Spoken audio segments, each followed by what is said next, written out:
Welcome to the Michigan Golfer Show.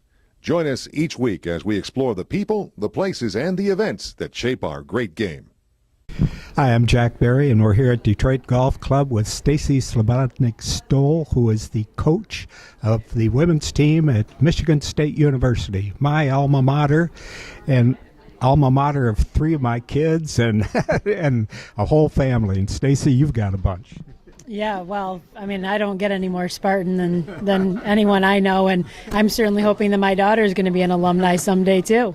Good. Well, tell us, you're here at Golf Club today, the GAM Tournament of Champions, and you are in what category?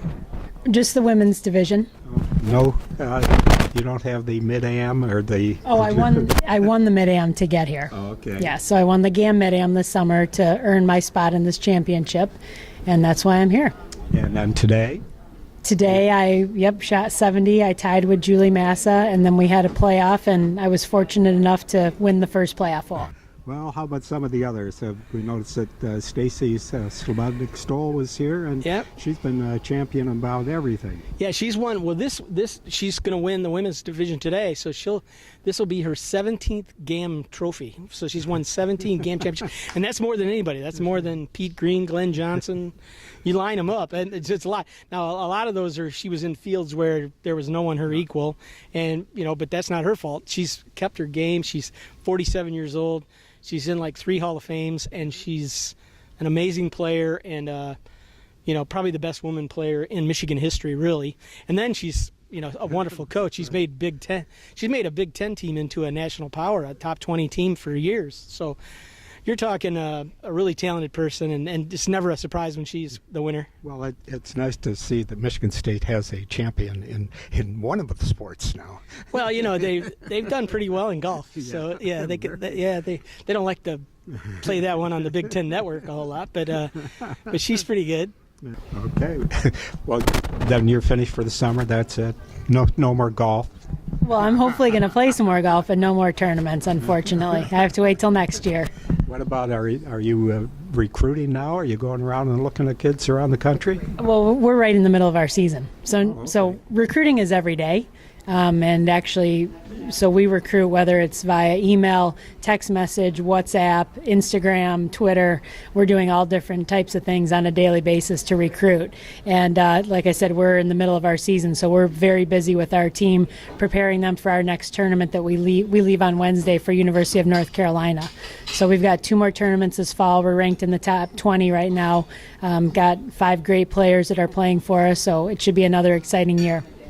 How was it when you were a kid, and how did you get into golf starting out, and how is it then, and what's it like now? Well, there's a lot of similarities and a lot of differences. So I'm from Grand Rapids. I grew up at Egypt Valley. It was Green Ridge when I was growing up. My dad played at Illinois State, so really my whole childhood, that's all we did was we went to Green Ridge, we swam, and then when my dad was done golfing, he'd take us, my brother and I, to the driving range and started working on my game. And back then there were no other girls really to play with, so I played with all the boys, and I think that's still happening in today's world. Girls still a lot of times play with the guys because there's not enough girls to play still, but back then when I was in college at Michigan State, if we broke 80, that was a really good score. Now if our kids don't break 70, they're not happy. Everyone's breaking par so easily these days, so that's the big difference. And they come from not only all over our country, but so many girls from so many other countries. Oh, yes. I have 3 different countries right now, Japan, Spain, and Colombia. So, yes. How did you get all of them? Just recruited them. It's Michigan State is an easy sell. We've got an incredible new $7 million facility. We've got the 7th largest school in the country, so we're very diverse with lots of opportunities. And obviously we've established our golf team as one of the best in the country for a long period of time. So it's easy. Well, I say it's easy, but it's not easy. It's hard. But we do a good job, and we recruit players who have great character, who are very solid young women, and who also excel in the classroom. Well, I think when I started covering golf, there was hardly any women playing golf, and certainly not in high school, and it's changed so much. Now, like you have the Symetra Tour, and there probably is even one lower than Symetra. the way that the tours have gone on both the men's side too. And how has that changed? Well, there's just a lot more opportunity. So there are some tours under the Symetra, but they're really regional. So there's a tour called the Cactus Tour out in Arizona. There's some down in Florida. But again, there are more girls and more women playing, and we've got part of my job is to make sure that happens, that we continue to promote the game to young women and girls, to make sure that they continue to play and they understand why it's such an awesome game, just what it teaches us and the opportunities that we have, not only to see beautiful parts in the country, but also the people that we get to come across and be friends with for the rest of our lives because of golf.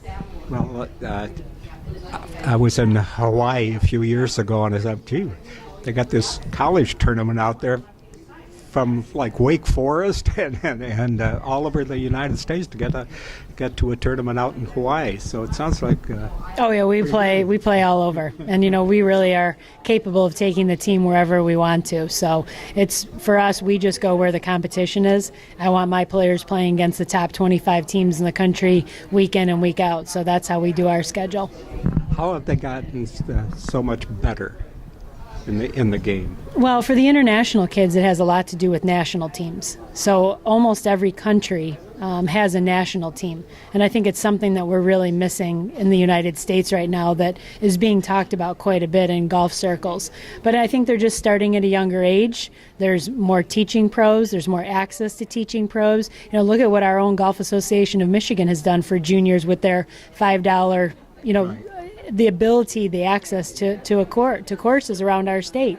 So I think there's just a lot more promotion, and golf is cool now with Tiger. Tiger's back, so everyone loves Tiger, and it's a very visible sport, and parents, so many parents and dads especially, play. And so I think it's just, in my world, it's all around me because that's what I do. But again, part of my job is to help promote the game, not only with Michigan State in mind, but just to all the juniors in our state. And I was just saying to the ladies I was eating lunch with this year in our golf camp, it's combined with our men's program, and we actually had more girls than we did boys. And when I first started coaching, we had 5 girls and 55 boys.